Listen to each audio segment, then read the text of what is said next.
안녕하세요. 김호준입니다. 문무일 검찰총장이 국정원 사건 등 적폐청산 수사의 중요 부분을 올해 안에 마무리하고 내년에는 민생 사건 수사에 집중하겠다고 밝혔죠. 그렇습니까? 적폐 수사가 어떻게 시작됐나요? 검찰이 알아서 시작한 건가요? 아니죠.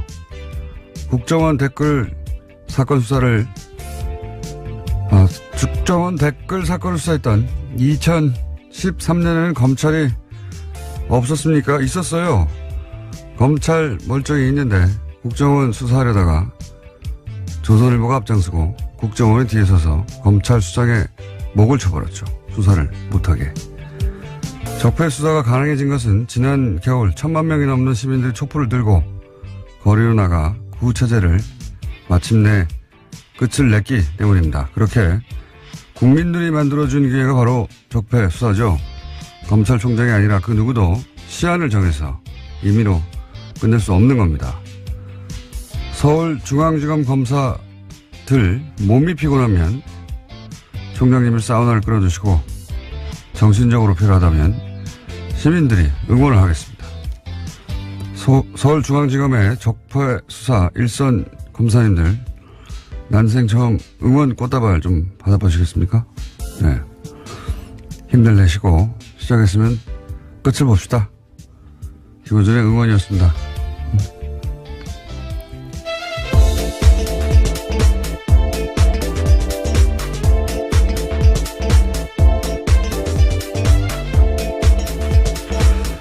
제가 요새 수요일날 다시 새로운 방송을 하나 시작해가지고, 예. 목요일 아침에 다시 혀가 꼬이기 시작했어요. 평상시에도 꼬이는데. 자, 예, 김은지입니다. 제가 소개해드리려고 그랬는데. 네. 잊어버릴 줄 알고. 네, 혹시 그러신 줄 알고요. 그럴 가능성이 매우 높은 목요일 아침이었는데. 네. 눈치 빠르시게. 김은지 기자, 예. 첫 번째 뉴스는 뭡니까? 네, 어제 적폐청산 수사를 올해 안에 끝내겠다라는 문무일 검찰총장의 발언 전해드린 바가 있는데요. 이에 대해서 청와대가 부정적인 입장을 내었습니다. 청와대 핵심 관계자에 따르면 물리적으로 연내 수사 종료는 가능하지 않다라는 건데요. 여러 가지 흐름상 피의자 소환도 이루어지지 않은 채 마무리할 수 없다라는 겁니다. 그러면서 이 관계자는 검찰 수사에 속도를 내겠다는 뜻으로 문무일 총장의 발언을 받아들이겠다라고 밝히고 있는데요. 문 총장 발언을 빌미로 일각에서 쏟아내는 적폐청산 조기 종료 요구에 대해서 선을 그은 겁니다. 보수 매체는 뭐 신났어요, 이제. 역시, 봐라, 필요하지 않느냐. 근데 청와대에서 여기서 이제, 연내 종료 불가능하다고, 청와대 입장을 냈는데, 이제 두 가지를 알 수 있죠. 이게 이제 청와대가 조율되지 않은 발언이었다는 것과, 그리고 애초에 청와대가 함용하는 수사가 아니었다는 것, 두 가지 동시에 드러난 셈입니다. 검찰총장이 청와대하고는 다른 입장을 내는 경우가 드문 일이거든요. 엄청나게. 예. 검찰총장 관두기 직전에 보통 그런 일이 있긴 합니다. 근데, 그런 걸 알 수 있고요. 제가 이제 이 사건, 이것도 일종의 사건이죠. 저희가 그래서, 오늘 2부 잠시 후에 적폐청산위원장, 박범계 위원장과 인터뷰가 예정돼 있긴 한데, 이거를 이제 전직 최고위급 검찰 간부는 이 사안을 어떻게 보느냐 궁금해서 제가 전화로 물어봤어요. 이제 워딩을 그대로 전하면 수사는 생물이다. 네. 네, 굉장히 유명한 말이죠. 검사들 사이에서는. 수사는 생물이다. 무슨 뜻이냐면 시작하면은 어디로 갈지 모른다. 네. 그러면서 이런 얘기를 덧붙였어요. 특히 정권 차원에서 이루어진 범죄는 정권이 직접 나선 일이기 때문에 그 범죄 정도를 알 수가 없고, 미리. 어디로 시작하면 생물처럼 어디로 뻗어나갈지 알 수가 없다. 근데 이걸 시한을 정하면 그 생물을 죽이는 거다. 굉장히 와닿는 표현이었는데, 그렇게 얘기를 했고요. 어쨌든, 이 검찰 고위 간부들에게는, 질책, 감시, 그렇게 하면 안 된다. 필요하지만, 수사는 결국 일선 검사들이 하는 거거든요. 저는 이제 문무일 총장 발언 가지고 이제 여러 가지 논란이 있는 걸 보고서 일선 검사들이 맥이 빠지겠다. 네, 이런 생각이 들었어요. 그 특검 할 때, 왜 특검 사무실 앞에 전국에서 시민들이 이제 꽃다발 보내줘서 그 앞에 예, 그랬죠. 가득 차 있었잖아요. 그게 굉장히 큰 응원이 됐다고 해요. 그래서 뭐 검찰총장에 대해서는 뭐 이런 견제와 감시가 필요하겠지만 일선 검사들에게 바카스를 보내줄 때가 아닌가. 꽃다발이나. 그래서 저는 이제 오늘 방송 끝나고 꽃다발 하나 보여줄까. 예. 검찰들이 저를 좋아할 일은 없는데요. 하도 욕을 많이 하고. 꽃다발은 좋아할 수도 있죠. 예. 이름을 안 붙일 분 하는 생각도 있습니다. 응원이 필요할 때다. 오히려 예 그런 생각을 했고요. 자, 다음 뉴스는 뭡니까? 네, 관련된 적폐 의혹들이 계속 나오고 있는데요. 이번에는 2014년 검찰이 서울시 공무원 간첩 조작 사건, 그러니까 유성 사건이라고 불리는데요. 이 사건을 수사할 당시에도 국정원이 수사를 방해했다는 주장이 나왔습니다. 검찰은 압수수색에 대비해서 가짜 사무실을 만들고 허위 서류를 제출했다라는 의혹이 나오고 있는 건데요. 민변이 오늘 해당 제보 내용을 공개하고 진상규명을 촉구할 기자회견을 열 예정입니다. 이 사안은 오늘은 시간이 저희가 없어가지고 내일 인터뷰를 미리 잡아놨는데요. 예. 제가 편지 봉투를 봤습니다. 네, 저는 편지 내용도 봤습니다. 저보다 많이 오셨군요. 네, 예. 5장인데요. 총 굉장히 자세합니다. 그러니까요. 이거는 내막을 아는 사람의 제보가 확실하고요. 예. 그리고 이제 이게 인터넷이나 또는 기타 흔적이 없는 방식이 아니라 그 편지를 보냈어요. 봉투에 넣어가지고 편지를 보냈는데 그 박근혜 국정원에서 가짜 간첩을 만들 때 얼마나 대범했는지, 예. 절대 들킬 리가 없다고, 얼마나 자신했는지를 알 수 있는 상징적인 사건이 유성 사건입니다. 네. 서울시 공무원, 인데, 대놓고 가짜를 만든 것도 대놓고 절대 들킬 리 없다. 증거도 조작하고 외교적 문제가 되기도 했었습니다. 당시에. 가짜 간첩 사건이 이렇게 실시간으로 밝혀진 건 우리나라 한정사에 최초예요. 예. 그 이후에 뭐 몇십 년 후에 명예가 회복된 적은 있는데 실시간으로 밝혀진 건 최초예요. 근데 저는 이 가짜 사무실 이 놀랍지 않은 게 이 생자로 간첩을 가짜로 만드는데 뭐 사무실 정도야 뭐 아무것도 아니죠. 예. 근데 이게 유성 사건 때도 있었다. 가짜 사무실 만든 게 영화처럼 세트 만들어서 여기 압수수색 하라고. 하여튼 증거 조작과 증거 인멸의 대마왕이에요. 이쪽은. 예. 그래서 국정원 관련 사건은 저는 모조리 다 구속수사해야 된다고 보는데. 예. 네. 해당 제보자 같은 경우에는 정치호 변호사, 그러니까 최근에 자살한 국정원 변호사 있잖아요. 예. 그 사건을 보고 자기가 용기를 냈다라고 이야기를 하는데요. 거꾸로 또 그 제보는 그래서 이렇게 추적이 어려운 예. 전통적인 방식 편지로 보내야 되겠구나. 용기를 냈다기보다는 저는 화가 났다. 아이, 그렇죠. 예. 밤잠을 뒤척였다 이런 식의 표현들이 있는데요. 국정원이 제대로 개혁돼야 된다라는 것들 때문에 이런 편지를 쓰게 됐다라는 겁니다. 국정원 내부자라고 볼 수밖에 없는 것이 너무 내용도 자세하고, 예.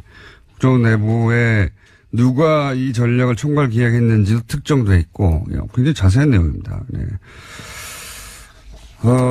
의외의 곳에서 터졌어요, 또. 예.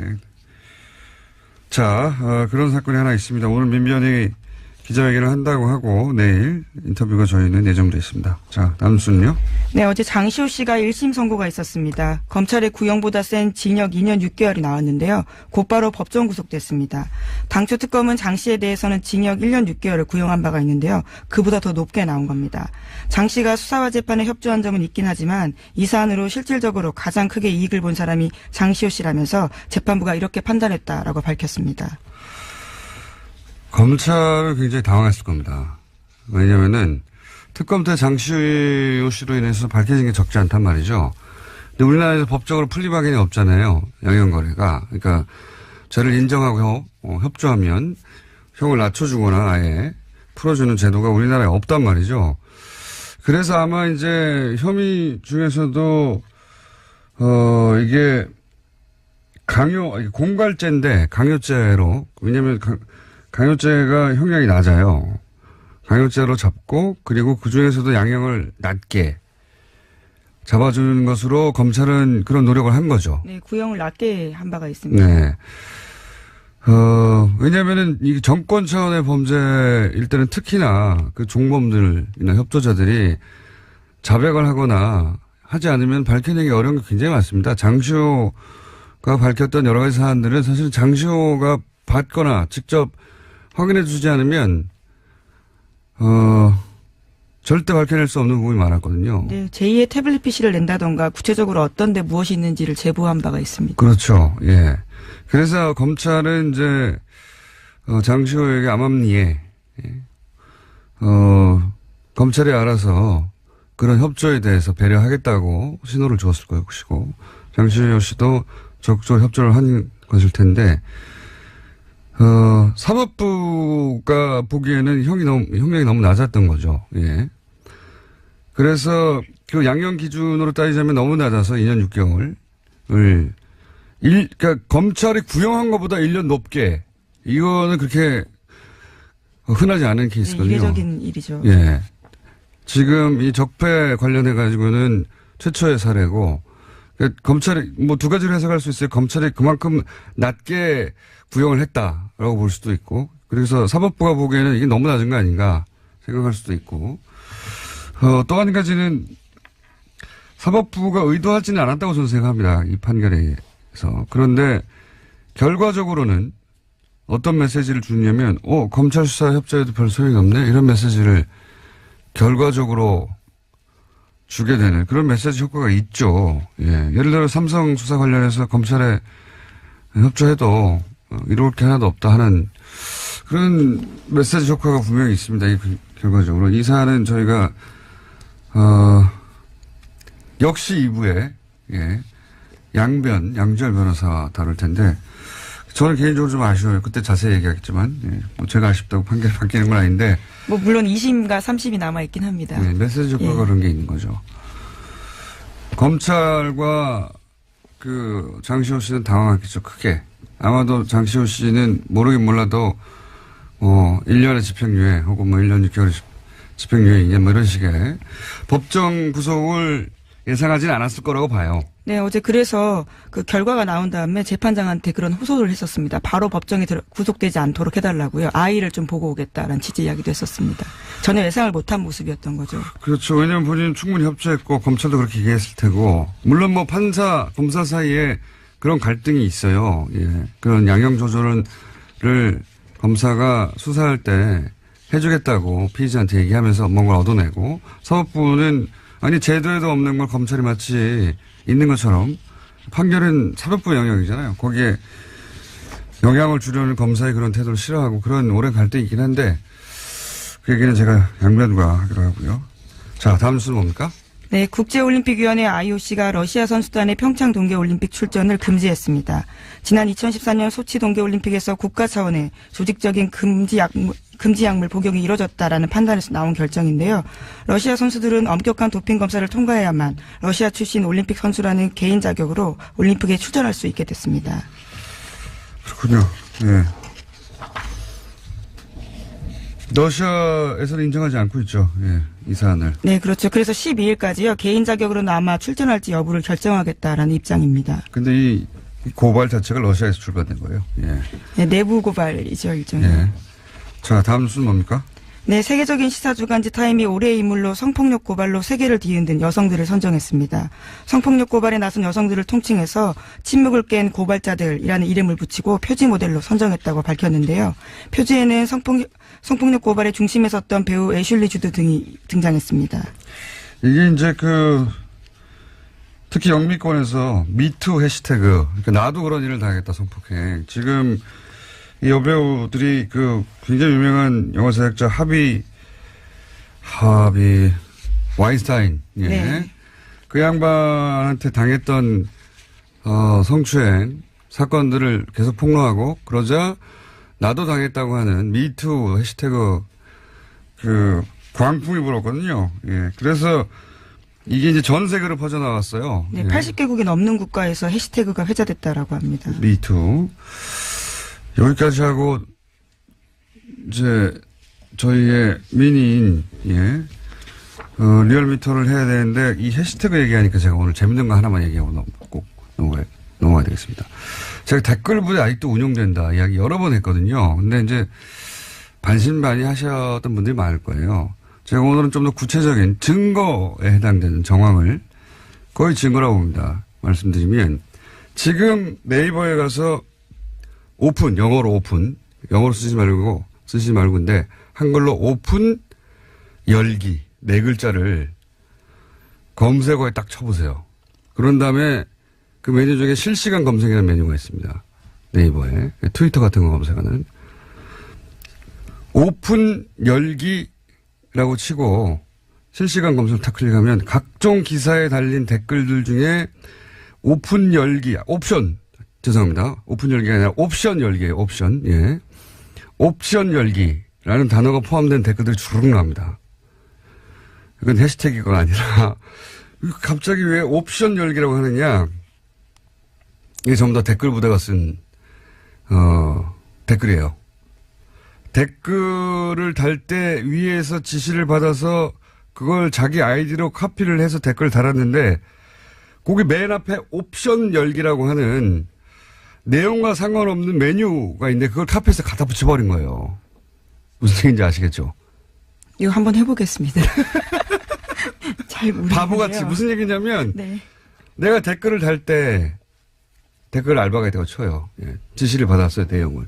그게 자기 쓴 내용이 아니라는 거죠. 그걸 카피해서 갖다 붙여줄 거 아닙니까? 자기가 쓴 게 아니니까. 근데 그 카피를 할 때 맨 앞에 옵션 열기라고 하는 이 내용과 상관없는 메뉴에 네네. 들어가는 글까지 카피를 해버린 거예요. 그래서 그거를 갖다 붙여서 댓글로 다는 게 엄청나게 많습니다. 그게 여전히 지금 오늘도 달려있는 것들을 볼 수 있어요. 제가 오래전부터 봐왔는데 이걸로 몇 가지를 알 수 있어요. 이제는 댓글 부대 전용 프로그램이 있는 거예요. 전용 프로그램이 있어서 그 프로그램을 통해서 댓글 지시 내용을 받아요. 그런데 이제 그거를 카피 앤 페이스트 할 때 이렇게 마우스나 뭐로 손으로 쭉 긁어서 붙일 거 아닙니까? 그때 맨 앞에 있는 옵션 열기라고 하는 메뉴까지 촥 카피해서 붙이는 경우가 왕왕 일어나는 거죠. 기계적으로 알바를 하다가 결과적으로 예, 그런 실수가 드러나게 된 거죠. 그런 거죠. 그러니까 프로그램이 있다, 이제는. 이 댓글 부대에 지령을 내리는 프로그램이 있다. 그리고 그걸 카피할 때 옵션 열기라는 부분은 삭제하고 카피해야 될 거 아닙니까? 그래 감쪽같죠.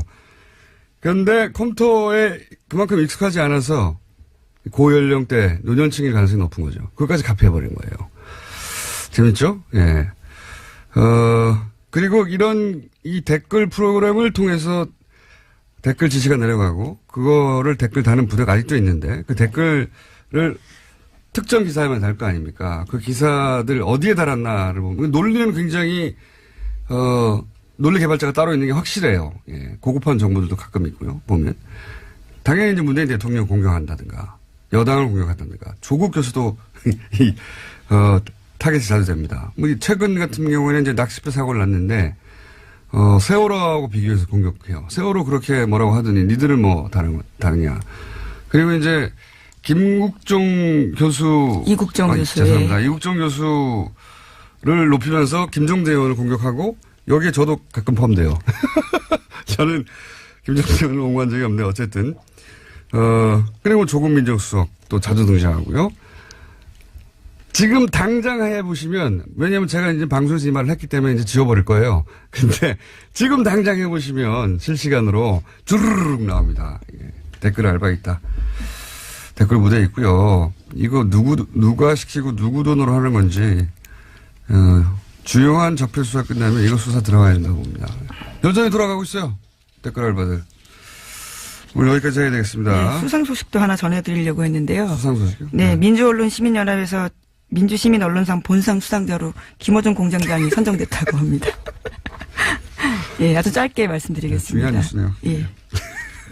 축하드립니다. 언론상을 제가 수상하게 됐다.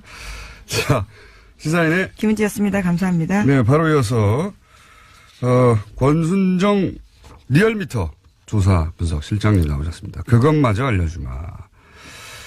자,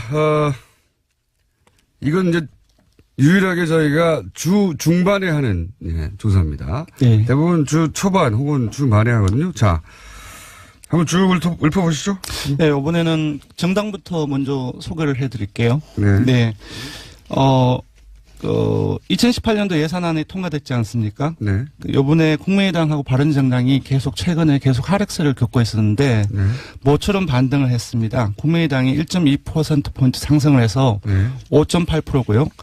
바른정당 역시 0.8%포인트 상승을 해서 6%가 나왔습니다. 최하위를 한 달간 했는데 국민의당이. 맞습니다. 4주 연속 최하위를 했습니다. 예산안 통과 효과라고 저는 보는데, 그죠? 맞습니다. 예, 한국당, 사실상 한국당의 보수청이 분석을 해보니까 국민의당이나 바른정당으로부터 많이 갔어요. 그래서 정당으로서 자유한국당이 이번 예상 과정에서 크게 역할을 못하고 반면 국민의당 같은 경우는 일종의 그 정당으로서 효능감을 그 자유한국당이 실망한 그 지지층으로에게 좀 주는 과정에서 저도 오늘 말이 주는 과정에서 좀 그쪽으로 이탈하는 과정에서 국민의당이 상승하지 않았나 싶습니다. 바른정당도 비슷합니다. 네. 그렇군요. 국민의당이 거의 주중에 한 6%대까지 오르지 않았나요? 맞습니다. 주중에 예산안이 통과됐던 날 당일 6일이죠. 네. 예, 6.2%포인트까지 올랐습니다. 그러니까 국민의당이 사실은 그 정부와 계속 각을 세우는데 그때마다 떨어져요. 거꾸로. 예. 맞습니다. 협조를 할 때 올라가는데 왜 뭐 이건 제가 박지원 대표가 오늘 나온 날이기 때문에. 제가 오래전에 기억나세요? 네. 안철수 대표가 좀 협조를 하는 과정 속에서 지지율을 끌어올릴 수 있지 않겠느냐라고 당연히. 얘기를 했을 때 네. 공장장님은 그건 절대 안 그럴 것이다. 그거는 지지율이 안 오른다는 얘기가 아니라 안철수 대표가 협조를 안 할 거라는 얘기였어요. 당연히 지금은 대세가 지금 현 정부 초기잖아요. 네네. 현 정부가 하는 일들을 도움을 주면 지지율이 오히려 올라갑니다. 네. 처음으로 국민의당이 그 지지율 상승 효과를 누리고 있고요. 예, 사실상 이번 그 틈을 잘 이용을 한 것 같아요. 국민의당이. 네.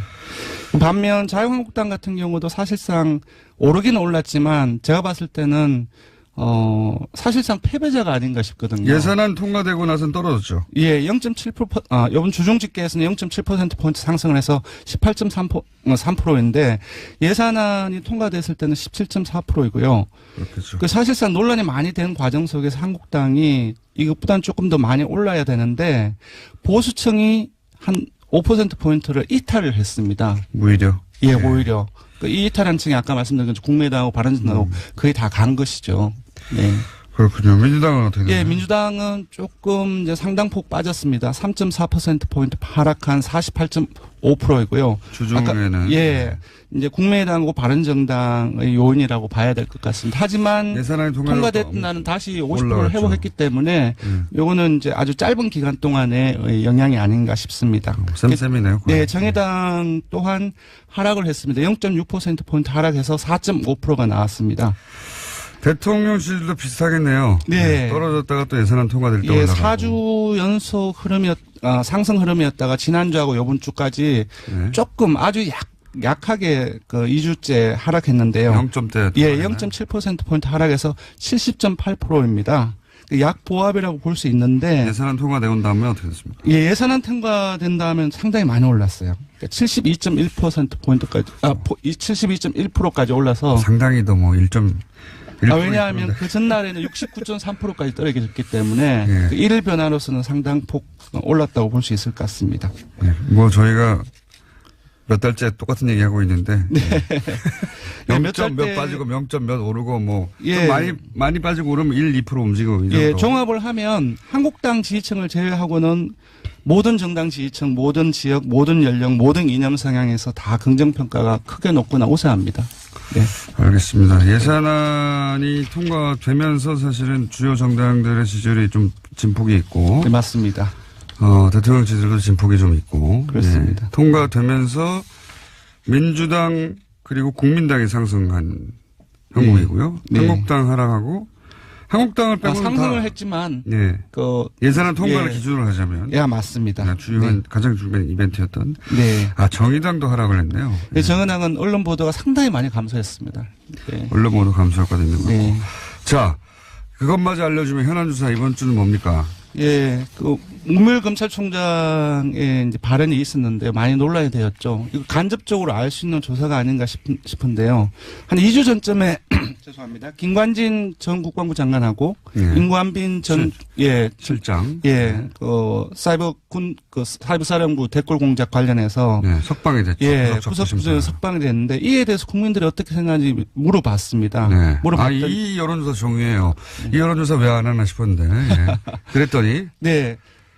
잘못한 결정이라는 의견이 63%가 나왔습니다. 석방이 잘못한 결정이다. 예, 근데 그 중에서 전체에서 매우 잘못한 결정이라고 응답한 사람이 절반이 넘습니다. 50.8%가 나왔습니다. 그렇군요. 예, 그리고 반면 잘한 결정이라고 한 응답은 26.3%이고요. 잘못은 10.7%가 나왔습니다.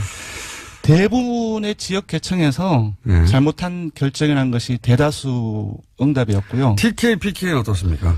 근데 조금 놀라웠는데요. TK, PK 그 중에서도 TK 같은 경우는 잘한 결정이라는 것이 조금 우세하지 않을까라고 생각을 했는데요. 예. TK를 포함하고 PK를 포함해서 모든 지역에서 잘못한 결정이라고 응답이 많이 나왔습니다. 네.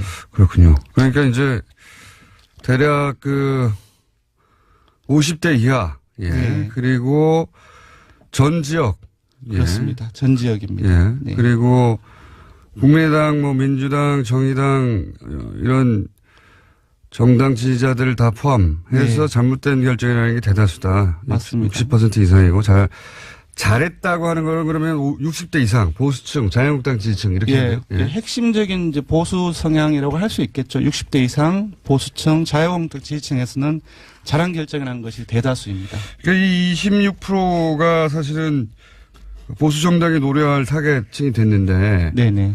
이 정치 진영이 굉장히 바뀌었어요, 실제. 맞습니다. 이런 사안도 봐도. 예. 네, 많이 바뀌었습니다. 석방 잘못했다고 합니다. 네, 알려드리고요.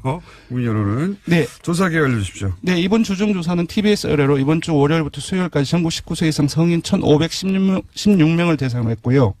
유무선 전화 면접과 자동응답 방식으로 실시했고, 표본 오차는 95% 실수 중 플러스 마이너스 2.5%포인트, 응답률은 5.3%였습니다. 현안 조사는 TBS 뉴스공장 의뢰로 어제 하루 동안 실시했습니다. 성인 510명을 대상으로 했고, 표본 오차는 플러스 마이너스 4.3%포인트입니다. 예, 권순정 조사분석실장도 오늘 발음이 많이 쓰는 날이었습니다. 죄송합니다. 네, 감사합니다. 고맙습니다. 적폐 청산 수사를 올해 안에 끝내겠다. 문무일 검찰총장 발언 후폭풍 좀 다뤄보겠습니다. 더불어민주당 적폐 청산위원장 박범계 위원님 모셨습니다.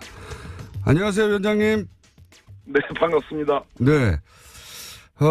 검찰총장이 적폐 청산 수사를 올해 안에 끝내겠다. 이렇게 말하면 안 되는 거 아닙니까?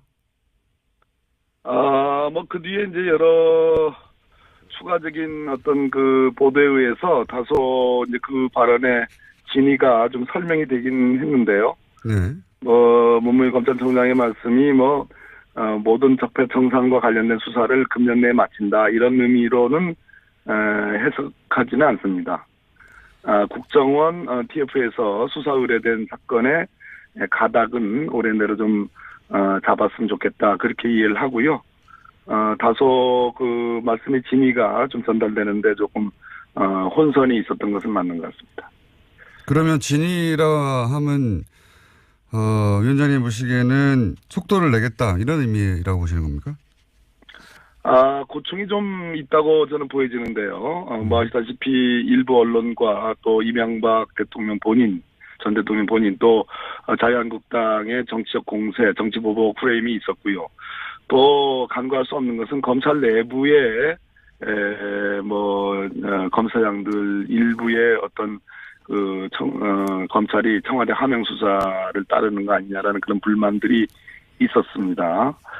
최근에 법원 같은 경우에도 김명수 대법원장께서 또 이제 그런 발언도 하셨죠. 그래서 일종의 조직의 수장으로서의 어떤 고충도 고려하고 또 수사의 어떤 속도감도 일종의 요구하고 하는 그러한 어떤 발언이 아닌가. 저로서는 그렇게 해석할 수밖에 없습니다. 그렇다면 굳이 청와대가 연내 마무리는 불가능하다 이렇게 입장을 이례적으로 밝힌 이유는 또 뭡니까? 청와대는 분명한 입장인 것 같습니다. 청와대 고위 관계자의 발언을 보면 수사에 현재 진행된 상황으로서는 금년 내에 끝내는 것이 불가능하다. 문무일 총장의 발언은 속도감 있게 수사하라는 그런 의미도 받아들인다.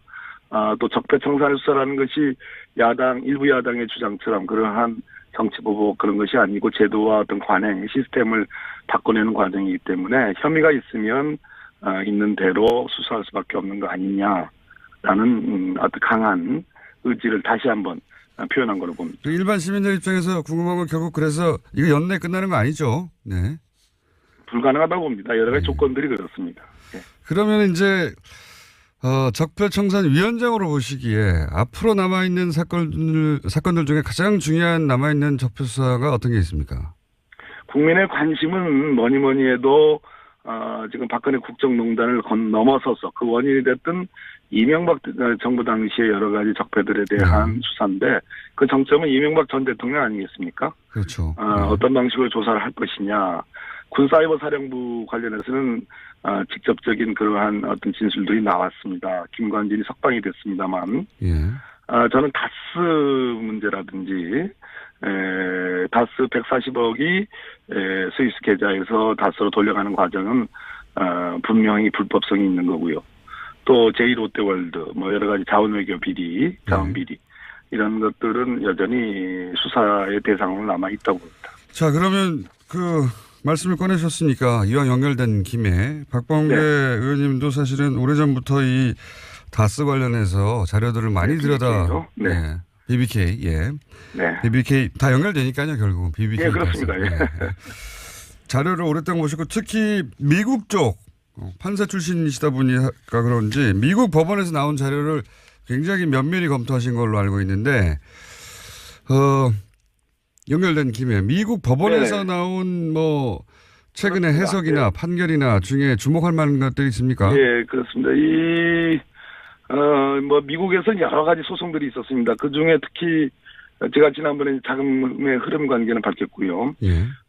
옵셔널 캐피털과 김경준 사이에 미국 캘리포니아 지방법원 소송이 있었는데요. 예.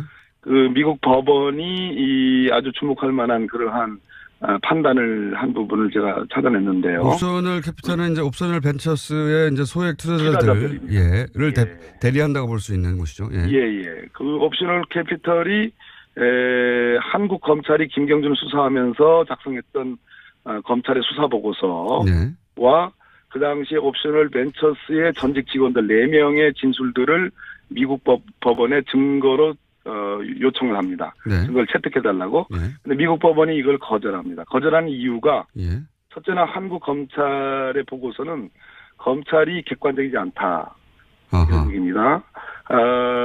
검찰이 표현이 정확히 이렇습니다. 김경준에게 불리하게 이 진술을 해석할 만한 그런 이해관계와 이익이 검찰에게 있었다. 어마어마한 얘기입니다. 또 검찰의 결론은 사실에 입각하지 않다. 이런 표현도 나오고요. 그렇기 때문에 이 검찰의 수사 보고서는 공공보고서로서 법정에서 채택할 증거가 아니다. 라고 분명히 얘기하고 있고요. 또 하나는 잠깐만요. 미국 법원이 그러니까 BBK 수사를 한 한국 검찰을 불신한다는 내용이 그렇습니다. 미국 법정에서 없다는 얘기고요. 예. 또 하나는 옵셔널 벤처스의 4명의 진술자들이 있습니다. 그 당시 BBK 김경준 수사하면서요. 그 사람들의 진술도 증거로 채택할 수 없다고 보는데요. 결론적으로 이거는 이명박으로부터의 보복을 두려워하는 증인들에 의해 만들어진 진술이다. 이런 표현을 합니다. 야, 이거는 저 같은 사람이 주장하던 걸 미국 법원이 주장을 했네요. 판단했습니다. 그러네요. 구체적으로 여보세요? 네, 듣고 있습니다. 흥미진진하게 듣고 있습니다. 네. 예, 그렇습니다. 그래서 이런 표현도 나옵니다. 이 4사람의 진술은 서울시장인 이명박의 대리인들이 증인들에게 진술 바꾸지 마. 그리고 이 어떤 식으로든 김경준을 돕지 마라는 강한 압박 속에 만들어진 거기 때문에 믿을 수 없다 이런 얘기입니다. 미국 법원이 어떻게 그런 판단을 했죠? 잘 판단한 거죠. 잘 판단한 거죠. 그러니까 제3자의 이해관계가 전혀 없는 미국 법원이 여러 서류들을 검토하다 보니 그렇습니다. 충분한 서류들을 보고서요. 그러니까 정치적 판단이 아니라 심지어 이상훈이라는 옵셔널 벤처스의 직원은 수감된 상태로 일주일 동안 신문을 받았다. 강압으로 초래된 진술이므로 예. 신뢰성이 떨어진다. 이런 표현도 나옵니다. 어허. 이게 이제 국내하고는 다르게 전혀 정치적 이해관계 없이 그냥 사건 자료만 보다 보니까 미국의 판사가 이거는 뭐 검찰이 BBK 수사를 엉터리로 했네. 이렇게 판단한 거군요. 믿을 수 없다 한마디로 이런 얘기입니다. 허허. 그리고 또 다른 내용이 있습니까? 또 하나는 140억 다스로 네네. 돌려가는 그 소송이 있었는데요. 네, 140억. 그 소송은 별개의 소송입니다. 원래 140억을 이제 옵션을 벤처스가 받으려고 한 건데 이거를 다스가 가져가 버린 사건이죠. 예. 그렇습니다. 예. 이것에 대한 미국의 일종의 제2항소법원, 캘리포니아 제2항소법원의 판단인데요. 예. 한마디로 이 140억을 돌려간 것은 법으로 보호받을 수 없는 사기성 이체다. 아. 불법행위에 의한 사기성 송금이라는 판단을 명확히 했습니다. 음흠. 그렇다면 지난번 주진우 기자의 폭로가 있었지 않습니까? 예. 이명박 대통령 시절에 청와대 민정수석실 행정관 그리고 LA 총영사 김재수의 개입 예. 그와 관련된 회의록들 예. 그것을 이 미국 법원의 판단에 대입을 시키면 한마디로 불법적으로 다스로 140억 원이 송금된 것을 미국 법원이 판단을 한 겁니다. 다스 측에서는 이제 적절한 행위다, 합법적인 행위라고 주장하고 있어요. 지금은. 근데 그렇습니다. 미국 법원이 판단하기는 이거는 불법이다. 사기성 이체다. 사기성 법으로 이체. 보호받을 수 없는 사기성 이체, 돈을 이제 이체한다. 예. 사기성 이체이기 때문에 불법 행위에 의한 사기성 송금이라는 표현도 쓰고요. 그렇기 때문에 이 부분은 우리 검찰이 지금 서울중앙지검 첨단범죄수사부에 지금 일부에 배당이 돼 있거든요. 예. 이 부분은 수사하면 바로 결론이 나옵니다. 사기성 이체라는 표현도 등장합니까? 그렇습니다. 매우 만족스러운 표현이네요. 우리 김어준 공장장님 입장에서는 그렇게 그렇군요. 미국 흡족하신가 보죠. 미국 법원은 사실 한국에서 일어난 일임에도 불구하고 자료만 가지고도 충분히 그런 결론에 도달해 있군요. 이미. 미국 법원은 전 세계적으로 증거법적으로 가장 거의 완비될 정도로 증거 능력에 관해서는 정말 엄밀하게 보는 법원입니다. 의원님도 만족스러우시겠습니다. 네. 네. 의원님도 오랫동안 이 사건을 들여다보신 걸로 아는데. 예. 결론적으로 문무일 검찰총장께서 어젠가 서울중앙지검 3차장 한동훈 3차장과 지금 이 다스 사건이 지금 배당되어 있는 네. 첨단범죄수사 일부 신봉수 부장을 대검으로 불렀습니다. 예. 저는 이것을 주목하고 있습니다. 그렇기 때문에 문무일 검찰총장께서 너무 노심초사하지 마시고 예. 성역 없이 이 부분에 대한 수사를 지시하는 것이 저는 정도가 아닌가 그런 말씀드립니다. 오늘은 여기까지 듣겠습니다. 오늘 말씀 감사합니다. 네, 감사합니다. 지금까지 더불어민주당 적폐청산위원장 박범계 의원이었습니다. 자, 남는 시간이 있네요. 남는 시간이 있길래 양철 변호사님이 나오셨습니다. 아니, 시간도 없는데 중간에 CM을 왜 틀고 그래요, 음악은. 빨리 하시죠. 안녕하세요, 양기름입니다. 자, 오늘은 5분 30초 정도 드립니다. 네, 10초 지나갔어요, 빨리. 예. 자, 장시호 씨 검찰 구형량보다 높은 형을 받았다. 예. 어떻게 생각하십니까? 많이들 깜짝 놀랐는데요. 저도 사실은 놀랐고 어떻게 보면 좀 방심했던 것 같다는 생각을 합니다. 누가 방심한 겁니까 지금? 그럼 저도 그랬고 뭐 언론에서 나오는 보도만 보다 보니까 검찰 쪽에서도 그렇고 예, 장시호 씨가 그랬고. 특히 장시호 씨는 어제 기자회견 준비를 하고 사실은 갔었죠. 뭐 복장이나 그러니까요. 뭐 머리나 이런 것들이 이제 나온 뒤에 소회 같은 걸 밝힐 준비를 했었던 것으로 보여요, 실제로. 여러 가지로. 근데 바로 구속이 됐죠. 법정 구속이라는 건 법정에 들어갔다가 거기서 나오지 못하고 그냥 바로 이제 예. 피고인석 뒤에 작은 문이 있거든요. 예, 거기서 대기실로. 수갑차고 가버리는 거기서 거군요. 바로 구치소로 이제 서울구치소로 이송이 됐는데 그 얘기는 제가 왜 방심이라는 표현을 쓰냐면 다들 국정농단과 관련해서 장시호 씨가 했던 역할 쪽에만 좀 초점을 많이 맞췄던 것으로 보여요. 그러니까 어떤 진술을 했었고 특검에서 수사를 할 때 또 법원에서 재판으로 증인으로 나와서도 굉장히 여러 가지 박 전 대통령과 최순실과의 관계라든가 어떻게 삼성 연재센터로 돈이 오게 됐는지 이런 얘기는 다 적극적으로 얘기를 했기 때문에. 잠시만요. 옵션 열기 실시간 검색어 1위입니다. 조금 전에 박홍계 의원 얘기하신 거 말씀이시죠? 아니죠. 제가 얘기한 못 들으셨구나. 옵셔널 캐피털에서 얘기 말고 예. 댓글 알바들이 요즘 실수로 붙이는 못 들으셨군요. 그 얘기 시간이 없는데 옵션 열기 나중에 검색을 해보세요. 예. 나가서 해볼게요. 옵션 열기 댓글 알바들이 아직도 움직인다는 증거. 옵션 열기. 아마도 오타를 계속해서 한 것 같은데. 오타가 네, 아니라 카피 페이스트하다가 그러니까 잘못 옮긴 거죠. 그것까지 카피를 해버린 거야. 맨 앞에 있는 메뉴까지. 그게 저작권 침해 소송할 때 제일 많이 증거로 찾는 건데. 하여튼 얘기가 왜 이렇게 새는 거야? 자, 장시호 씨. 예. 근데 이제 법원이 왜 그러면은 검찰은 1년 6개월을 구형을 했는데 2년 6개월까지 갔냐면 예. 결국엔 개인적으로 비리를 저지른 부분도 도저히 묵과할 수 없을 정도가 된다라는 거예요. 영재센터에 20억 원 가량의 돈이 들어갔는데 이게 최순실한테 빠져나간 돈도 없고 오히려 장시호 씨가 3억 원 그냥 영재센터에서 횡령한 것도 명백하고 국가 돈도 7억 원을 보조금 가량을 편취를 했기 때문에 그럼 이것만 합쳐도 10억이잖아요. 사실 개인이 10억 원이라는 돈을 저지른 경제사범인 건 분명한데 예. 1년 6개월 정도면 집행유예로 끝나는 건데 그럴 정도가 아니라는 겁니다. 아니 이게 저는 법리적으로 문제가 있다고 생각하지는 않아요. 이미 검찰 구형이 많이 낮게 됐죠. 많이 낮게 됐고, 근데 이제 그 검찰은 구형을 할 때 양쪽 다 법조인데 모를 리가 있습니까? 그렇죠. 예, 그러니까 그 의미는 아시지 않습니까? 이 전체 그림에서 예, 특검의 수사에 협조를 하였고, 그리고 이제 이 적폐 수사에서는 이런 협조가 굉장히 중요한데 사법부도 좀 널리 요 사안은 예외적으로 좀 봐주세요. 이런 거거든요. 근데 법원은 최근에 이제 여러 가지 일을 봐도 그렇지만 그렇게 큰 그림에서 본다기보다 그냥 개인에게 정확하게 떨어진 형량에 네. 더 집중을 하는 것 같아요. 그러니까 방시호 씨가 어제 이제 그 선고를 듣고 나서 우리 아들 지금 하나밖에 없는데 데리러 가기 약속을 해놨는데 어떻게 하란 말이냐는 얘기까지 했었거든요. 그에 대해서 이례적으로 우리가 합의를 해놓은 상황이라서 어찌할 수가 없다라는 얘기를 이제 부장판사가 합니다.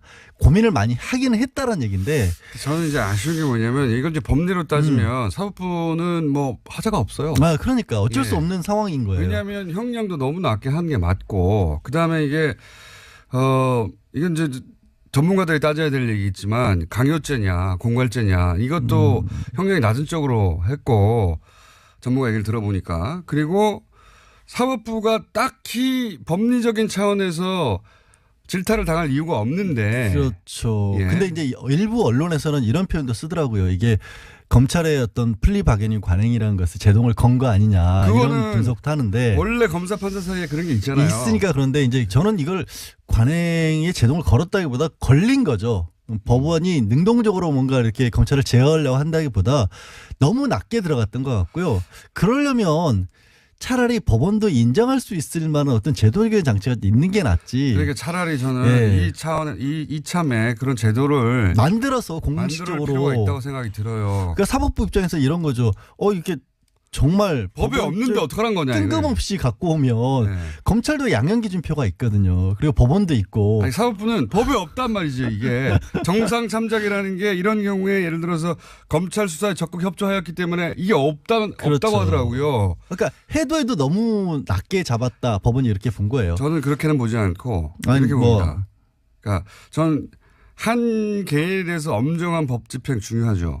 근데 이 적폐 수사는 굉장히 헌정사적인 중요도를 가진 사건인데 이럴 때는 법리를 넘어서는 어떤 사법부의 어떤 사회적 공동체적 가치 판단 이런 것도 필요한 거 아니냐. 왜냐하면 이 메시지는 결국은 검찰 협재발 소용없다